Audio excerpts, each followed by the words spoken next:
வழங்கும் வேதத்தின் வெளிச்சம் என்ற நிகழ்ச்சியின் மூலம் இயேசு கிறிஸ்துவின் நாமத்தில் உங்களுக்கு அன்பின் வாழ்த்துக்கள். இன்றைக்கான கேள்வி, பாதாளத்தின் தூதனுக்கு எபிரேய பாஷையில் என்ன பெயர், கிரேக்கு பாஷையில் என்ன பெயர்?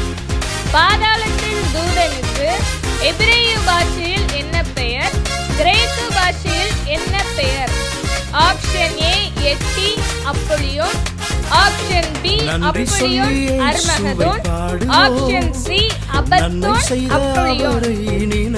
ஆப்ஷன் ஏ எட்டி Apollyon, option B Apollyon Armageddon, option C Abaddon Apollyon. மறக்காம உங்க ஆன்சரை கமெண்ட் பண்ணுங்க. நீங்க ஃபர்ஸ்ட் டைம் பார்த்தீங்கன்னா லைக், ஷேர் அண்ட் சப்ஸ்கிரைப் பண்ணுங்க. நேற்றைய தினத்திற்கான விடை மரணம். மங்கின நிறமுள்ள குதிரையின் மேல் ஏறி இருந்தவனுக்கு மரணம் என்று பெயர். வெளிப்படுத்தின விசேஷம் 6ஆம் அதிகாரம் 8ஆம் வசனம். God bless you.